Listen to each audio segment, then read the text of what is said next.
Y'all, welcome back to Kentucky Fried Wargaming, where two guys who aren't qualified to talk about anything decide to talk about a game with hard math and chance. I'm Joe. And I'm John. And this is our sixth episode in the podcast journey that we've been taking, which is actually, this is our first recording after it's gone live on YouTube and Spotify and a couple of other places. So, we are particularly excited to record this episode because now it's not something that is a secret between John and I. It is a public thing. It's out there. it's out in the ether. We're still mostly talking to ourselves, but we're not totally talking to ourselves now, which changes the dynamic. At least we know someone's listening now. We didn't just send out like a golden disc into space and haven't heard anything back yet. Like it's out there. Well, I mean, there are like 2 people listening, but I hope y'all out there are having a good time listening to it. Just as a quick recap for our 2 very dedicated viewers, with this being our 6th episode, we're continuing on with our series centered around getting new players into the hobby and helping to guide them through this arduous journey of getting into tabletop wargaming, specifically in the big games of Warhammer 40,000 and Age of Sigmar. We started very generally with talking about those 2 settings and kind of the pros and cons of both of them if you were on the fence on which you wanted to play, or if you wanted to play both of them at the same time, like we do, because we like to throw money away. We then moved on to our 2nd episode, where John and I started to unpack the game in terms of the rules, at least vaguely so, about the different types of armies that exist and what that means for you, and give some recommendations of what type of armies different types of people might like. And then we zoomed in a little more, and we took those army types and we broke down specific examples of each. And starting with Age of Sigmar in episode 3, and then moved on to episode 4 where we broke down 40k armies by each of those categories. Moved on into 5 with the assumption that people have been, they've picked an army of some sort and talking about how to get into the lore of these like 3 million books. And now, John, we've arrived at what, at least for me when I started hobbying, was the most difficult hurdle to jump. Oh boy. Today, we are going to talk about how to start actually doing the physical hobbying for a new player. And man, this is a big one to unpack. Yeah, it's going to be a big deal. It's something that it's part of the hobby, is continually learning how to do hobby better. It doesn't just end with, I know how to do the thing now and never have to learn any new skill. Like, I've been doing this for over 10 years and I'm still learning new things and what to do and still improving. And it's very rewarding. It's probably the most rewarding part of the hobby for a lot of folks. Yeah, and I mean, it's such an interesting part of the hobby that for some people, this is all they do. Like, they stop here. They don't move on to playing the tabletop games themselves. They just want to read the books and get the models and paint them and build them and convert them and put their dude up on a shelf and be like, I made that guy. That's my guy. He's my dude. Yeah, like, and hey, dude. That's totally cool. But I could at least speak for myself, this was the daunting part. So we wanted to make this episode in case you were like me, and now you have picked your force, and you've listened to some lore videos about them. Maybe you've got some audiobooks on deck bought, and you're ready to listen to them as you actually pull these little miniatures that you've purchased out of the box, and then realize, oh God, I have to do something with these. Because that's pretty much what's happened to me. So this is going to be I definitely not a step-by-step guide, but a general guide on tips and tricks to help you get through this section, including what you're going to need at each point, some stuff you should do to help make it a little easier, and some stuff you should not do, because it'll make it hard. Yeah, it can it's a very daunting thing. There's not a lot of resources about truly, like, not step by step, but truly baseline beginner stuff. There's lots of like videos and stuff about how to do things, but it's not really laid out of, okay, what's the bare minimum of what you need that's not going to cost an arm and a leg? What's the, like, steps that you should really worry about? Like, you're going to see pictures and videos of these immaculately painted models with wonderful looking bases and whole armies playing against each other, and you're going to go, I can't do that. Eventually you will. You're not going to start off doing that. And here's our little step of like how to get started down that path. Yeah, and I think it's, we've all heard that old adage that you have to walk before you run. And there's like a lot of videos on YouTube on how to not just sprint, but how to get in an Aston Martin and fly down the road at over 150 miles an hour. But not a whole lot on how to actually start moving. So I guess from here, we'll start with sequentially, what's the first thing you're going to have to do when you've bought your models, you pulled them out of the box, and you're looking to actually go about getting them all on the table. And that's building them. And this is a section that could get a little in the weeds, so we're going to start with the basics. What do you need to build these models? And I'm going to be honest, you don't need a whole lot. I think some people go way overboard on this, but you could get by without having to spend a whole lot of cash. Yeah, you can get in pretty cheap, like less than $15 for everything you'll need. And that's including like some extra bits that aren't like super required. Because at the end of the day, all you need for building are clippers, a file of some sort to get rid of some of the rough edges that when you clip stuff off of, and super glue. Yeah, that's it. That's all. And you don't even need necessarily super expensive versions of those things. So for example, you might have gone to, Games Workshop or your friendly local hobby store to buy your models. And at the store, you're probably going to see Citadel branded clippers, which are like these really nice and fancy looking Games Workshop clippers that I think are over $20 here in the States. And let me just go and tell you, you don't have to spend that much on your clippers. You can walk out to your hardware store, and for us, the cheapest one around is Harbor Freight. It's kind of notorious here in the States for just how cheap it is. And you could walk in there and walk out with what's called flush cut clippers for less than $5. And they will work just as well as the Citadel ones, I promise you. They will clip your plastic off the sprues just as easily. And you'll probably want to save that money and spend it elsewhere. Like on more models. Mm-hmm. Or a second army, or a third army. Oh god, John, you're skipping ahead. Too many episodes. We've got like 5 episodes between here and there. Spoiler alert. But yeah, you don't have to spend a whole bunch on that. And then, same thing for super glue.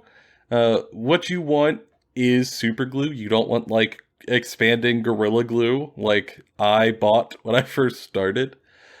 You want some super glue. For my personal preference, I don't use the Citadel version. I use Loctite Ultra Gel Control, which you could find at like any hardware store or department store. Or like Walmart. Yep, you can find it at Walmart, Target, Lowe's, Home Depot, pretty much anywhere. And again, it's not too expensive. I get mine for under $5 a bottle, and I generally just walk out with like 6 bottles of it at a time, and that way I have a stockpile of it at home. And then, like John mentioned, you're going to want some files. Now, John, why do you want files? So, normally when they press the molds for the plastic, there's going to be little bits that don't really line up right, and you're going to want to like shave those down and like either with an X-Acto knife or a file, preferably both if you can spring for that. And then whenever you clip a bit off, there's probably going to be a little piece that's kind of jagged that you're going to want to file down so that it's more flush, so that when you prime it with paint, it won't be visible. It won't be apparent that you just clip this off of like a plastic sprue.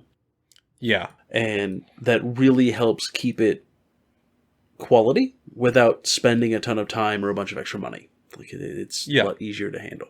And just like before, I got myself a little file kit that has a files shaped in a couple of different ways. Some that are like flat, some that are rounded and at different diameters. And I got that for about $10. And I've been using it for a couple of years. Never going to need to replace it. Didn't take a whole lot of money to jump into this. So, at least it's not cost prohibitive to start putting everything together. It's something you really just kind of jump in and do. Once you have those things on hand and sitting in front of you, you're ready to open up a model kit and just follow the instructions and just start clipping them out piece by piece. How the instruction booklet tells you, and putting them together with your glue. You don't have to use a ton of that glue, so it's going to last you a little bit, and kind of build it all up together. And I think most people can pretty quickly put together their first model kit. You know, it's one of those things that's a little odd at first, but trust in the instructions most of the time, and you'll eventually get to have a model fully built. However, Games Workshop often will not use every single little bit that is on the sprue. There's going to be a lot of points in your model building process with the instructions where you're going to get to make some decisions on what little gewgaw or doodads you want to put on your model or that you don't want to put on your model. These could be little decorations. They could be symbols for your faction that these guys sport around. They could be banners. Or a lot of kits have different weapon options that you can choose from. And, you know, you put on the ones that you want, and the others are just left sitting on the sprue. These are what we call bits. And what I did when I first started was throw them all in the garbage. Which... Bad call. Yeah. Yeah, John's chuckle will tell you that's sacrilege. And one of the most basic reasons for that is that eventually you will probably buy more kits of similar dudes that you may want to use some of those bits on. Yeah. Another reason to keep them is to trade with other people that play. Maybe you're looking for some bits that someone else has that you have stuff they need and you can trade. Or what I have found the most useful part of saving all my bits is kit bashing.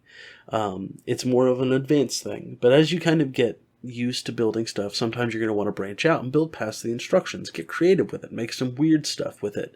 It's easier to do that when you've got little plastic bits from a whole bunch of different kits that you can slap together to make stuff, especially if you're playing something like Orcs, where you can take anything from any other faction and kind of slap them together. Yeah, where, much like Pirates of the Caribbean, the build guidelines for Orcs are just guidelines.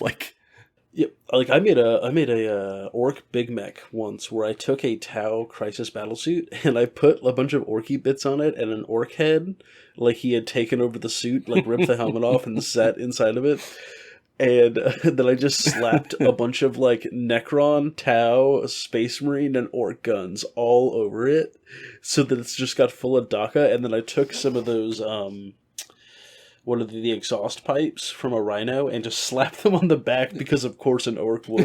If it doesn't have an exhaust, it can't go, John. That's science, obviously. And then I painted it red so it could be super fast. Like, it was great. Yeah, and that's a lot. Like, that's something you could do if you have all your bits ready to go. Whereas if you throw them in the garbage, like I did for quite a while, you are literally throwing away money that you could keep. So everybody kind of does this a little differently. What I like to do with my bits now is when I get done building whatever I want to build, I've got it all put together and everything left on the sprue.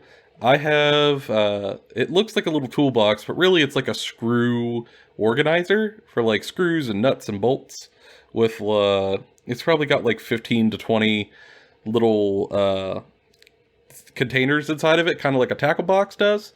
And I just take that sprue and clip the bits into those little containers. You can separate them by faction or like different type of bits or however works for you. But just clip them on in there.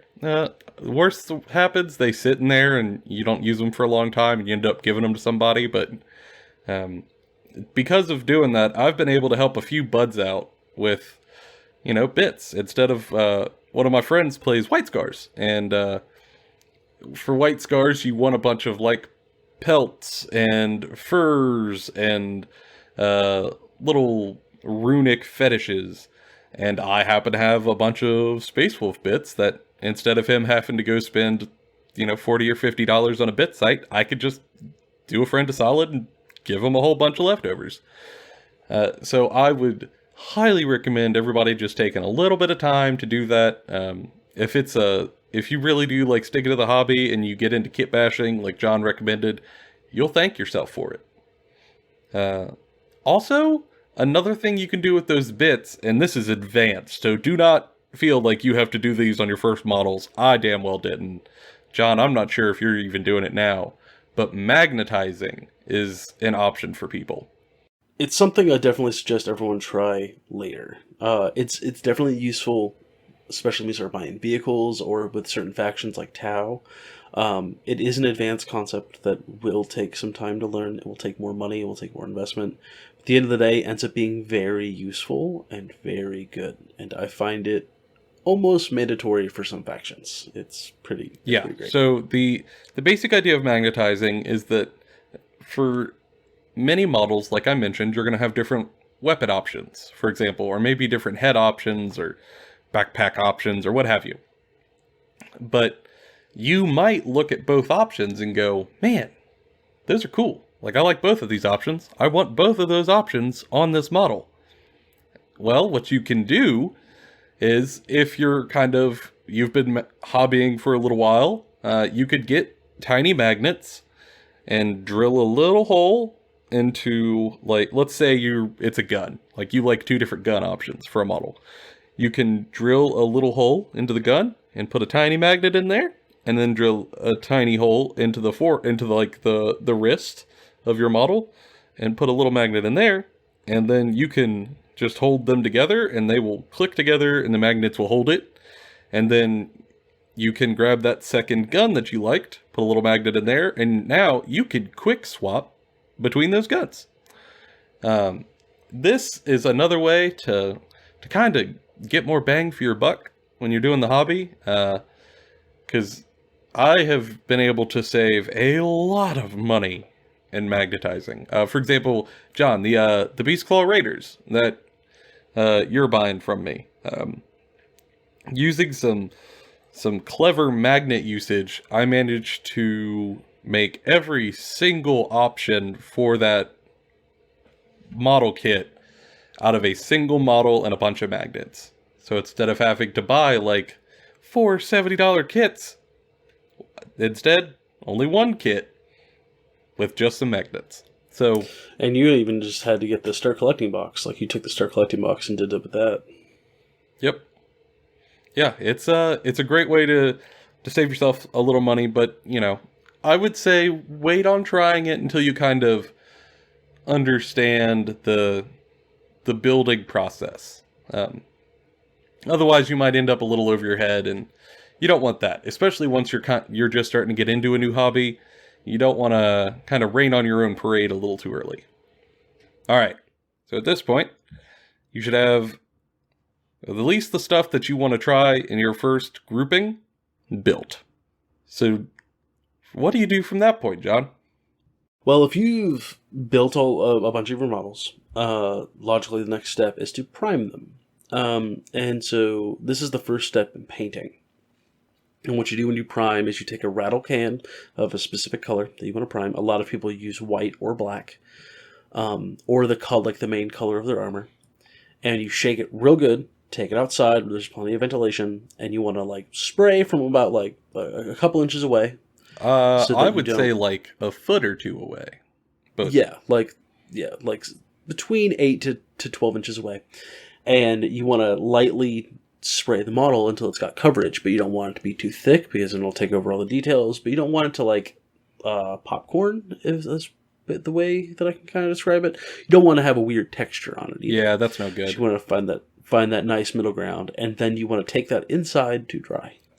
Yeah, so priming is just going to give you something for your later paint to kind of cling to. And like John mentioned, if you're playing something that has like mostly one color, priming it in that color also helps you with some of your base coats. But in terms of priming, I think much like with tools, it's worth mentioning how much do you really have to spend on primer? Because there are some expensive miniature only primers, and they will try to convince you that you have to have these specific primers. And I will just say, in my experience, that's not the case. Much like with clippers and with glue, you could get away with spending less as long as you get a good quality primer. Even if you go to like Lowe's, some of that stuff works great. I've got behind me in the closet probably 4 or 5 different color cans of primer that I got at the hardware store, rather than like the really expensive Games Workshop brand. And it works. Like John said, stay about a foot away and shake it really, really well before you use it. I mean, absolutely beat the tar out of it. Otherwise, you could end up with some priming oopsies, which, Lord knows, I have had. And it just kind of gets you off on the right foot. Although, note for priming, you kind of got to watch out depending on what time of the year it is and where you're at. So, John, you could probably speak to the humidity better than I can, but of course, as you probably guessed from the podcast, we live here in Kentucky, and I'm up northern Kentucky, but it can get pretty cold here in the winter. I mean, like negative 15 degrees Fahrenheit, and with wind chill, it can get a little even worse than that. And during that time, it can affect your primer. So, if you're going to prime when it's super, super cold, just like before, shake it well, step outside with your minis, spray them, and then bring them on in. Do not let them dry out in the cold. If you bring them inside, it'll be fine, but don't leave them there. Yeah, you're going to want to be real careful with it. And just to step back for a second with your point on cheap primers, Joe's right, but in my experience, some newer folks have a hard time finding what's the right primer. Because you can absolutely buy the wrong primer. Mm-hmm. If you try to buy like a metallic primer from a hardware store, it's not going to work. Try to get something that's supposed to be used for like wood, it's not going to work. So if you get really confused, or if you get really like just caught up in just how many options are at a hardware store when it comes to rattle can paint, you can just go to your game store and pick up something like Armory Painter, which is generally cheaper than GW, for a pretty decent price that will still work, and you don't got to worry about accidentally buying the wrong thing unless you know somebody who might be able to help you with that, or if you want to do some of your own research, or like Google is your friend. Yes, that too. There are forums all over of people who have tried just about every primer on God's green earth, and they will tell you with gusto how well it went or how badly it went. It could save you a little bit of effort. Yeah, and then as for like the humidity and like temperature problems with priming, a lot of it can just be handled in the sense of how comfortable are you be outside. Like, can you just wear like normal clothes outside and not start sweating or not start being cold? Well, then you're probably fine to prime and don't gotta be too careful. But the more humid it gets, it's going to not dry evenly at all. Like on the model, it'll stay wet through the air, and then when it's on the model, not dry. So you need to take it inside so that it will actually dry. Don't leave like a batch of 20 dudes out there while you spray them one at a time. To do like 5 or 10 at a time, bring them inside. And then as for dryness through the winter, you want to spray in closer sometimes because it will dry and freeze in the air before it hits your model. Especially if you live in like the north where it gets really, really cold. It might just coagulate before it ever touches your model. Yeah, I do suggest not spraying inside, especially if you don't have some sort of ventilation, like significant ventilation or like a face mask. You can absolutely hurt yourself. You can give yourself fumes. You don't want to do that. You want to be very careful. But once you've got it inside and primed and dried, you can start painting. Yeah. And painting is similarly to building, as simple or as complex as you want it to be. Whew, yeah. Wide scope here. I'd say almost an even wider scope than building in some cases. Yes. I would suggest that you start with a couple of brushes. I'm sure, Joe, you've got a couple of suggestions for brushes, like the different types. Yeah. A plastic cup of water and a paper towel and like a little piece of thick cardboard paper to have some paint on as used as a palette, or a piece of like wood or plastic or something or like a little tile maybe, or if you spring forward a palette, like a little plastic palette from an art store. But brush choice is key here. And Joe, you go ahead and say your tip that you actually gave me not too long ago. Yeah. So when you get into brushes, kind of like with building, there's going to be a whole lot of real expensive brushes out there that are going to seem real tempting to you as a beginner. Because at least when I hopped in, I thought that like expensive brushes means make do more better paint, right? And let me go ahead and tell you, not the case. Not the case. If anything, those like real expensive brushes that are made out of like real sable fur in these like small artisanal batches, they're also really fragile, and as a new person, you're gonna wreck them. So yeah, you'll destroy your first brushes like within like a month. Oh god, yeah, it's a disaster zone. So I would actually caution you away from that. I would recommend buying some cheaper brushes that you won't feel bad if you accidentally beat the crap out of them. So for me, I just went to the local hobby store around here. It's called Michael's. I'm sure there's stuff like this all over, but they're just a general arts and crafts store. And I got myself just a small handful of brushes. So I got one of those combo packs that comes with like 6 different size brushes for like kids doing little acrylic paint stuff, which they're going to cover a lot of your bases. They're going to be a lot of like wide, flat tipped brushes, which are great for putting on a whole lot of paint really quickly. And then it's also going to have probably a couple of like piddly, dinky, circular brushes in there for tiny details, which is great.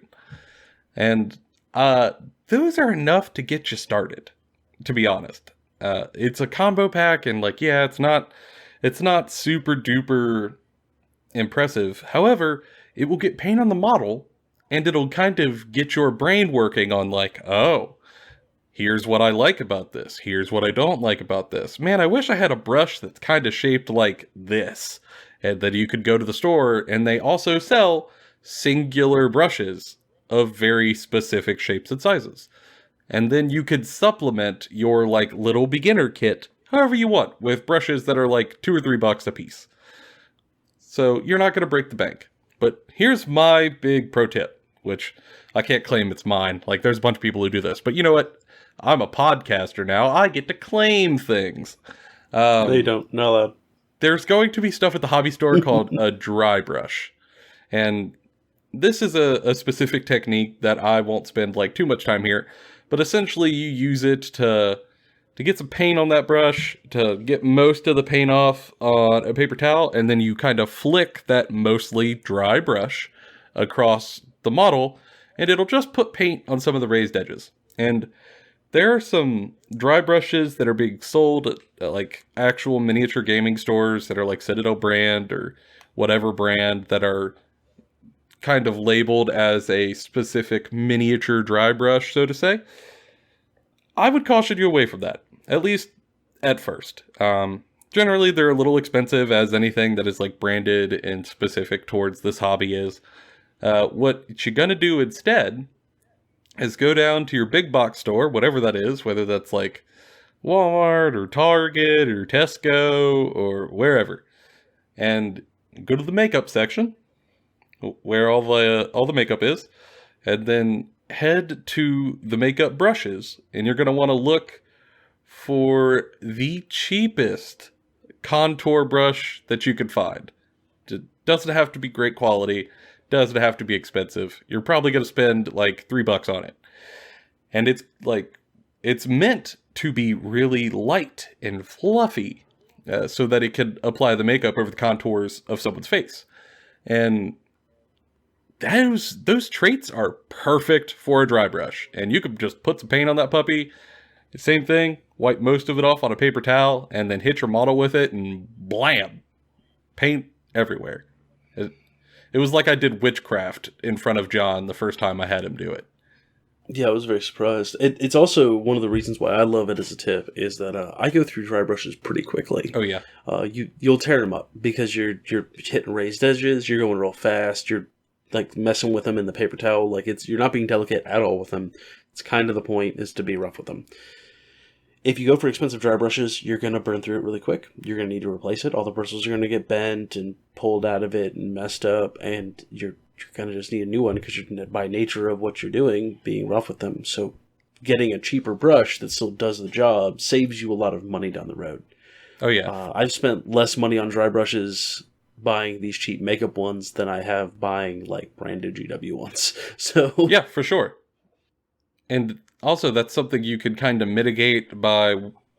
also, while you're out there kind of getting your stuff, this isn't something you have to have, but it's something I would recommend, because like John said, man, you are going to beat up your brushes as a new hobbyist doing this. I mean, you aren't going to know the etiquette of how far up the brush to let the paint go.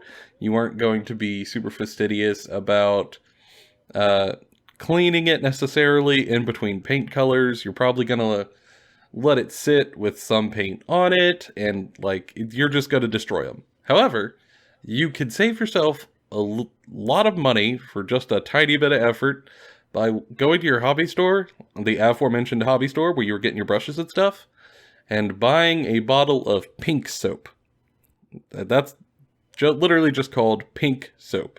It's a brush soap that's not expensive at all, but it's made specifically to kind of condition and clean the bristles of paintbrushes that have acrylic paint in them all over. So that when you're done painting for whatever your paint, like you sat down for an evening to do your painting, and you paint for a few hours or however long you got, and at the end, just take all the brushes that were used during that paint session, take them to your sink, put a little bit of that pink soap in the palm of your hand, start swishing the brushes around in there while you're getting them wet, and you could get a lot of that paint out and stretch out the kind of the lifetime of your brushes. Now, eventually, even with you doing this, they're gonna just kind of go bad on you, but hey, that's more time you got out of it, and it saves you even more money, which, at least when I first got into the hobby, was, much appreciated.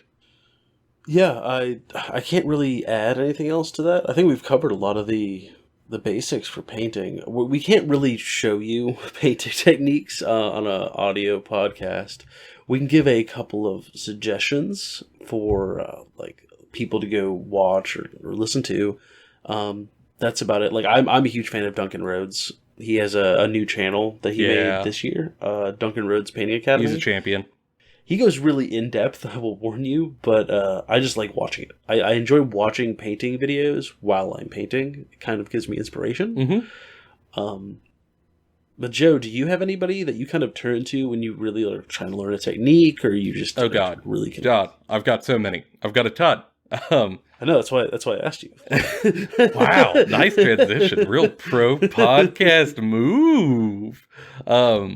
Yeah, so I've actually got a couple of these. I think I've mentioned it on an earlier podcast, but mention it here again.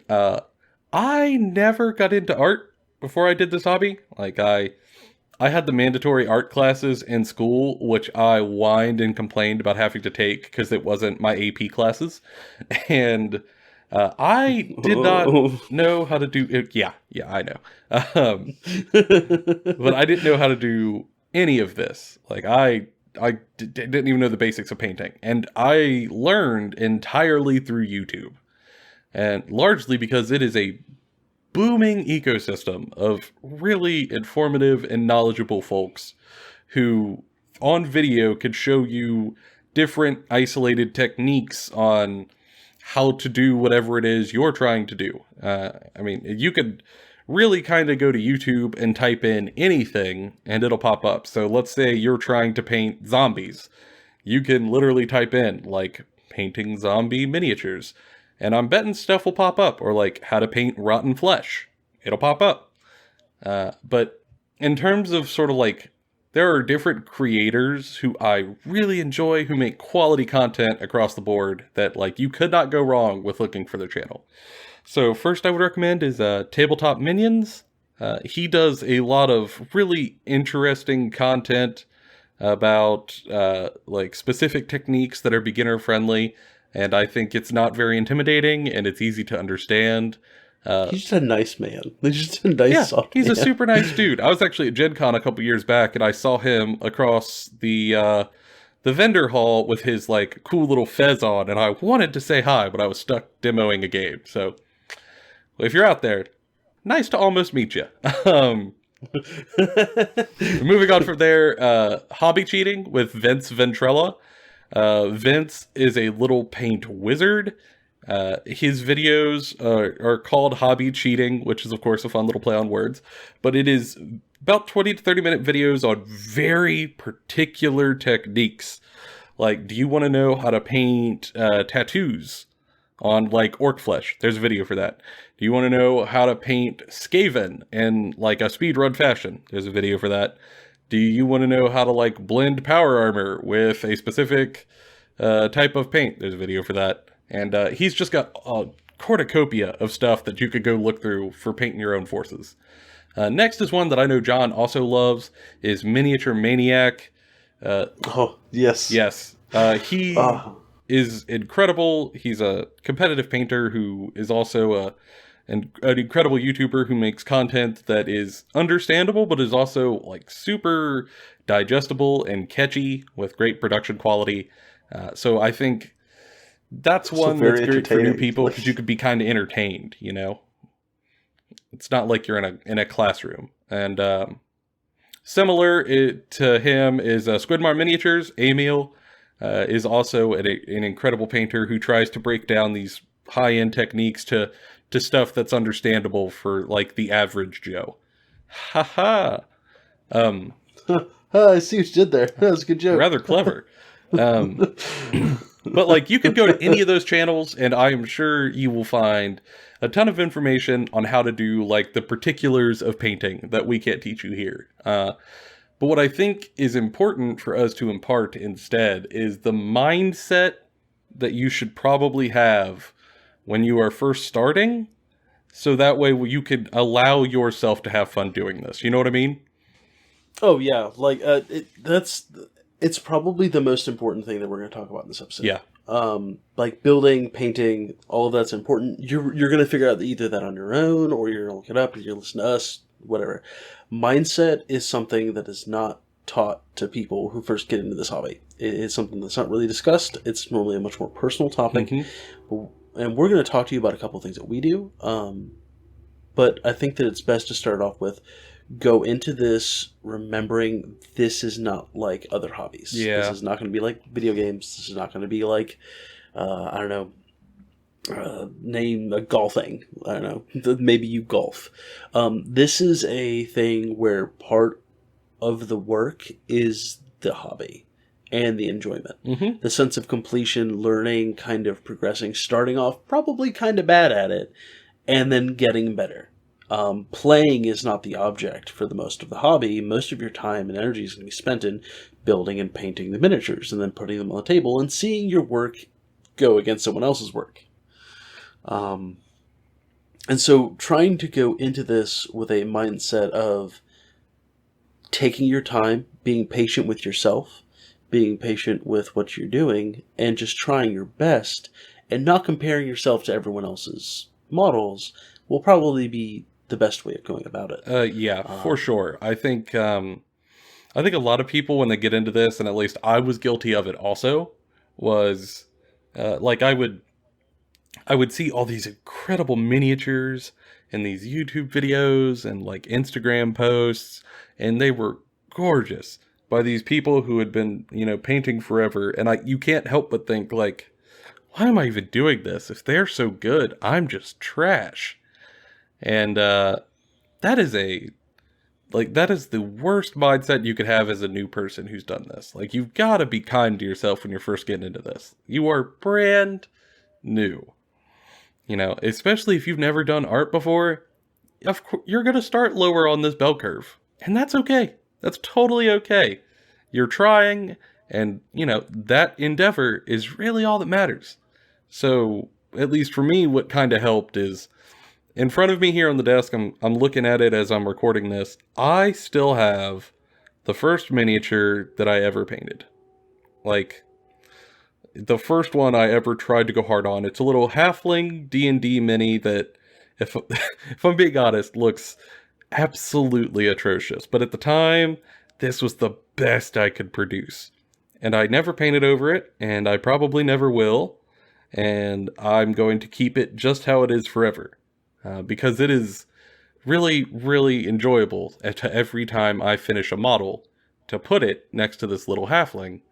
And to give myself some credit that, like, I'm not Emil from Squidmar Miniatures. I'm not Vince Ventrilla from Hobby Cheating. I'm not taking golden demons or anything like that, winning tournaments. But the stuff I'm painting now is miles, light years, I dare say, ahead of this little halfling.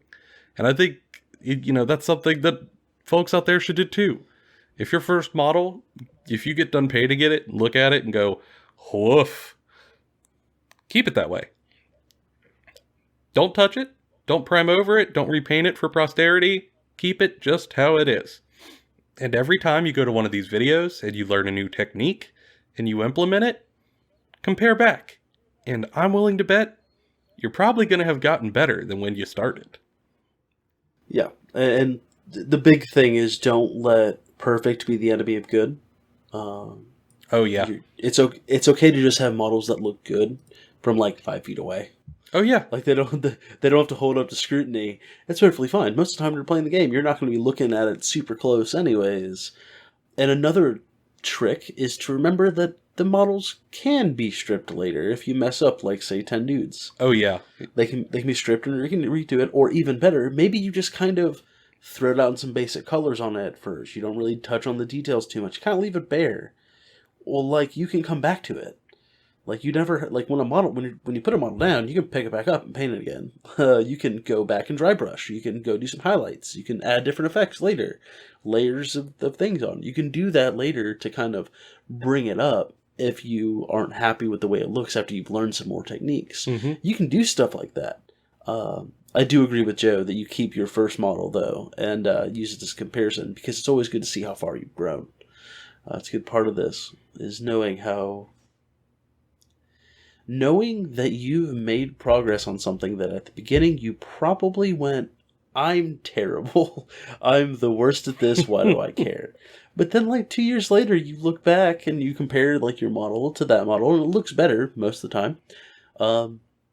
And you go, wow, I actually improved. And it's very good feeling. Oh yeah, it is a straight hit of serotonin. It's lovely. And as much as, like, I say that, I'm sure Joe's gonna agree with this next thing I talk about. The people that you play the game with in your local community, or maybe the friends that are getting into this with you, try to keep, like, hyped up for each other's progress. Oh God, yes, yes, absolutely. Share each other's models. Kind of, even if you look at somebody's model and you're like, "Man, I've seen better on Instagram." Don't say that. Yeah, that's a shitty thing to say. Like, yeah, if it looks better than, like, stuff they've done in the past, tell them, like, "Hey, man, you're improving. That looks great." Because it is. Yeah, I mean, here, I'll put it this way. I have never seen a model that is so apocalyptically bad that I can't find something nice to say about it before I give some, like, kind constructive criticism. I've yet to see one. Yeah, like, doing this for a couple of years, bunch of Facebook groups, even painting Facebook groups. I've never seen one that I couldn't find something to try to, like, hype the other person up for.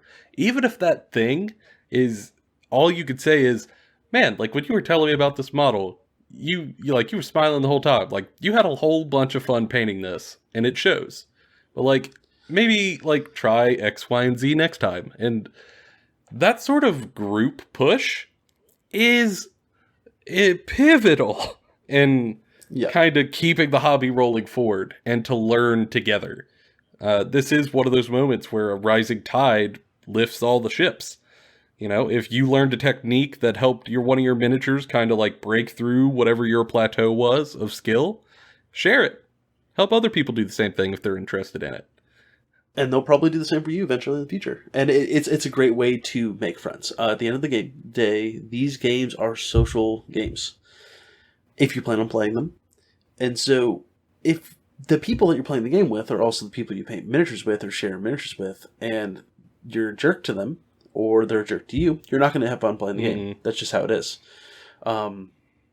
If you can paint and be hyped with these friends as you're going on this journey of painting these dudes and looking at each other's dudes and going, oh, neat, oh, I really like the way you painted that Necron Warrior. It made him look like the Terminator. Like, when you guys sit down to play, you'll feel better about it. It becomes this communal experience with these people that you enjoy hanging out with, and it turns into this super cool, fun, like, buds time. And that's great. Like, that's what this hobby is supposed to be. That's what it is for a lot of people. And I'm sure you're going to see lots of stuff online where people are going to nitpick specific models, or they're going to nitpick each other, or they're going to be mean. Because that exists. It exists in every community. But they are, and this is a scientific term, turds. That's turd behavior. Don't do that. Like, just don't. We're playing with little plastic army things. Like, let's just try to hype each other up. It doesn't cost anything. Yeah. We can just have fun. Like, it's supposed to be a fun hobby, and there's a lot of other stuff involved with it. There's competitive scenes, stuff like that. At the end of the day, it's a hobby. It's supposed to be fun. Yeah. You're supposed to share the fun with the people you do the hobby with. It's a fairly small group of people. This is not as popular as something as, say, like, I don't know, video games. Yeah, this is no, like Call of Duty football. Warzone. Like, it's really kind of a niche thing, so we might as well help each other kind of, like, progress and have a good time doing it. Yeah, and I think that's probably the most important mindset, is be nice to other people in the hobby, and don't give up when you think you've done bad. Yep. Just keep going. Like, just keep trying it out. Keep progressing. Yep. And you'll have fun. Like, you will have fun. I don't know how else to say it. It is fun to fail in this hobby. Yeah, and take solace, like John said, you can strip a model. So even if you do make the first apocalyptically awful model that I've ever seen, that I can't find a single nice thing to say, I can at least say, at least you can strip it. Like, everything's fixable. So just have fun. Have a little bit of time. It won't hurt you. We're all gonna have fun here. Although, I feel like, John, there's a little bit of an elephant in the room that we should probably address before we kind of wrap this painting up. Yeah. So, what's that? John and I, when we started this paint section, you probably have noticed that we said a lot of words like brushes. And it referred to dry brushing with these physical, bristled brushes. But for people out there who have actually gone to some of the channels that we mentioned, or maybe did a little bit of Googling, they've probably seen a whole bunch of talk about airbrushing in reference to the hobby, rather than necessarily like tutorials on how to just use regular brushes. So I guess the question that most new people ask, and that I myself have asked, is, do I really need an airbrush to do this hobby? Well, I mean, no, not at all. Like, I don't own an airbrush. I do everything by hand. I would like to get one in the future. Just eventually will. And there's a lot of people online who swear by them, and they do a lot of good work. Don't get me wrong. There's very useful things to do with it. But you absolutely can do all the painting you need without an airbrush. Yep. I don't suggest them for new people. I don't. There's a lot of money involved. There's a lot of investment. There's a lot of things to know and learn. And it's a little bit more difficult than just using a brush. I genuinely think that you should start with a regular brush. If you absolutely want to start with an airbrush, I'm not going to stop you. Like, you do you.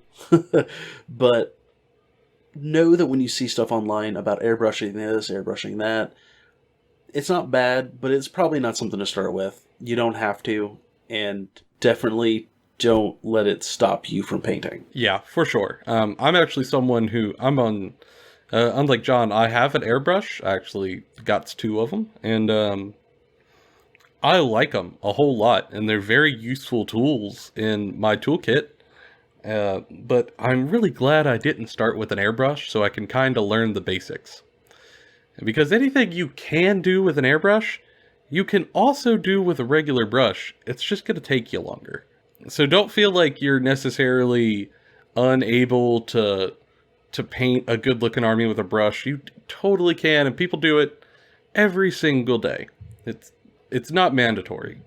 It's just something that later on down the line, once you feel like you've kind of grasped the basics, if you want to like speed up some of your painting processes, then you can look into maybe getting an airbrush if that's something that makes sense for you. And just kind of speed up your production a little bit. It won't hurt you. And, well, it will hurt your wallet, but different discussion for a different time, I guess. They're a couple $100. Yeah, I actually just bought a brand new airbrush to replace my 2 current airbrushes. Over $300 for like a super nice airbrush. And that's not including a compressor. So, it hurts a little more than those makeup brushes I was talking about. Just a bit. Just to put it in perspective. It'll save you a little bit of time, but it'll cost you a whole bunch of money. So don't feel like you have to. All right. So we've gone over how building models and what you're going to need. We've gone over, we've had the talk about bits and how you should save them if you can. Even touched on a little bit of advanced knowledge in building, like kit bashing and magnetizing, which also you can get more information on those channels we listed earlier or just on YouTube. We then went into painting, priming your model to protect it, and then actually putting paint down, where to learn how to put that paint down, and how you should kind of be thinking while you're putting the paint on the model. John, is there any other sort of hobby building adjacent knowledge that you think we should throw out there before we wrap this thing up? So, as a final note for me, I think that the most important tip, and I probably should have said this way earlier, is thin your paints. Oh, yeah. Thin your paints. Do not take huge globs of paint out of the pot, slap it on the model. You'll cover up all the details. Take a little bit of paint out with a little bit of water, slap it on a palette of some sort, mix it together, lightly put it on the model. It's going to take multiple coats. That's fine. It will look better. You will thank me later. It's the fundamental basic that everybody builds from. You will get better at it. That will require less coats. And you'll figure out your method of doing it. Start there. That's the best place. That's probably my last tip. I'm not an expert, but I've been doing it for a while, so. Yep.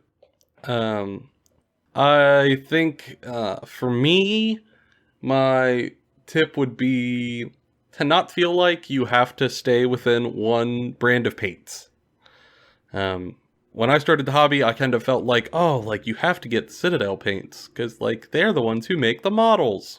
And, not the case. Not the case. There's a number of really, really good paint manufacturers out there who make paints for this hobby. You've got Citadel, of course, but you've also got Vallejo and P3 and Game Air, and I'm sure many, many others that are out there.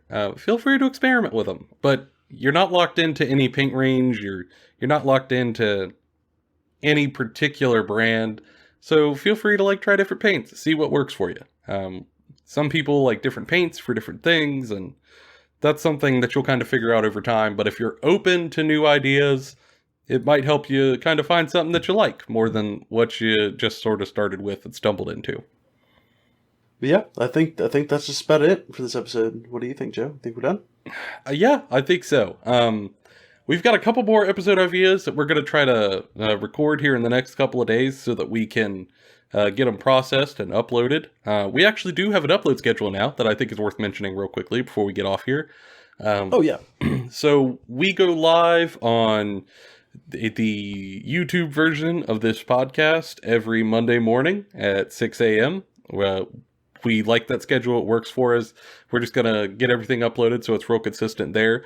And John, when does everything go live on Spotify and the other specifically audio platforms? Everything should schedule to release at about 6 a.m. on Monday. There might be like a 10 to 20 minute difference between each service, but generally it should all be around the same time, same release schedule every Monday. Perfect. Yeah, and also now we have the social medias set up and ready to go, and we'll have those links down below. If you guys, for the 2 viewers who we mentioned earlier who are enjoying this, if you guys are having a good time listening to his chat, feel free. Look us up over there on Instagram or Twitter. Drop us a line. More than happy to chat with folks about what we're doing here and to give you any more specific advice if you find that our more general takes here on the podcast are not quite touching on something. More than happy to address your particular thing one-on-one. No issue. And also, if you have ideas for future episodes that you'd like to hear us talk about, shoot them our way. We'll write them down. I've got a big running list here on my notepad for ideas that we're more than happy to add new ones to this, so that way we could keep this podcast rolling for quite a while. Yeah, we love talking, and we'll keep talking. As is as long as you probably why we founded a podcast.